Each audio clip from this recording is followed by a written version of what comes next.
Hello guys, welcome on Tesla Adventures. In this lecture, we are going to discuss the proof of Snell's law by the Huygens theory.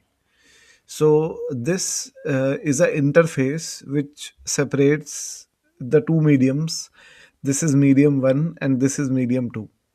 The refractive index of the medium 1 is mu 1 and the refractive index of medium 2 is mu 2. Now let us consider that there is two parallel waves which are incident on this surface, and their wavefront is obviously plane wavefront. So the wavefront would be like this. This would be the wavefront.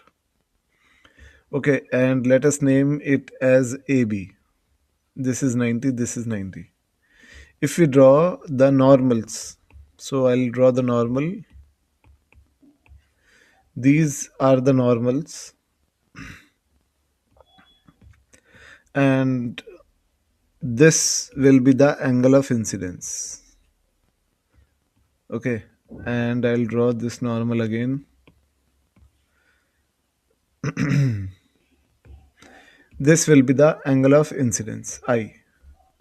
So again, we will use the same analogy. We will say that A and B points are those 2 points which lie on a same wavefront, which means that they are in same phase, and therefore I can say that when this wave reaches the point A, then this wave reaches the point B. So this wave reaches A and this wave reaches B simultaneously. Now, in the time when B will reach from this point to this point, this wave will reach from B to this point. Let us name this point as A dash. So let us suppose that this ray takes a time t to reach from B to A dash. So obviously this medium is mu1, therefore I am assuming then the speed of light in this medium is c1.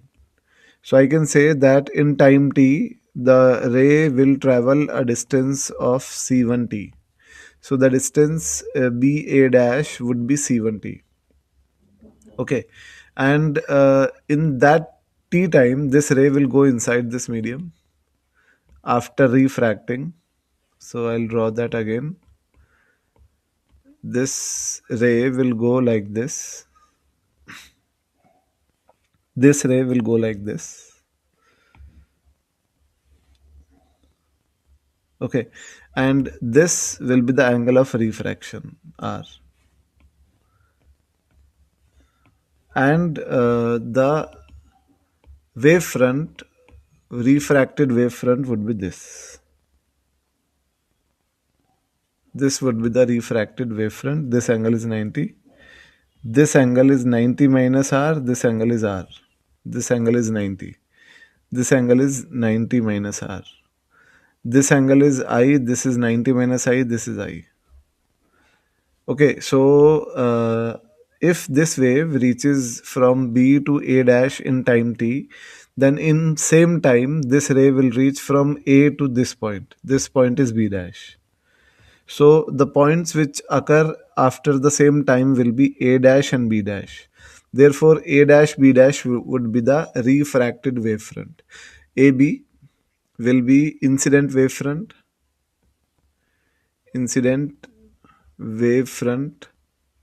and A dash B dash will be refracted wavefront.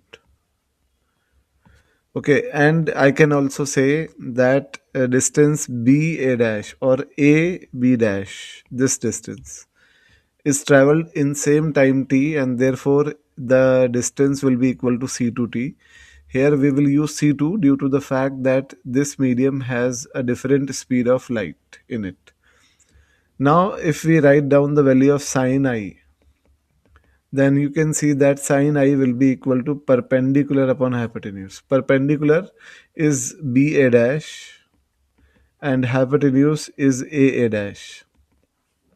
Okay, BA dash is equal to C1t and AA dash is AA dash, and sine R will be equal to AB dash upon A dash.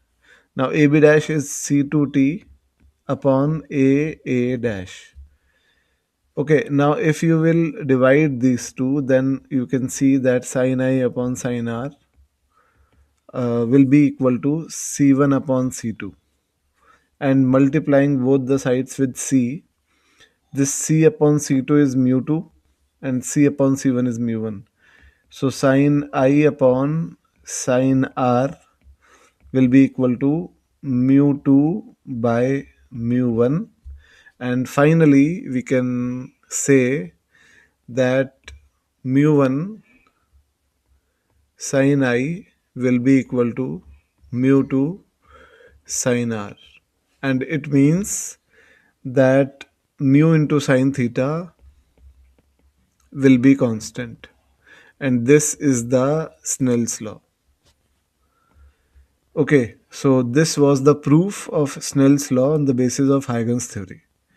In the next video, we'll be starting the superimposition of waves and interference. Thank you.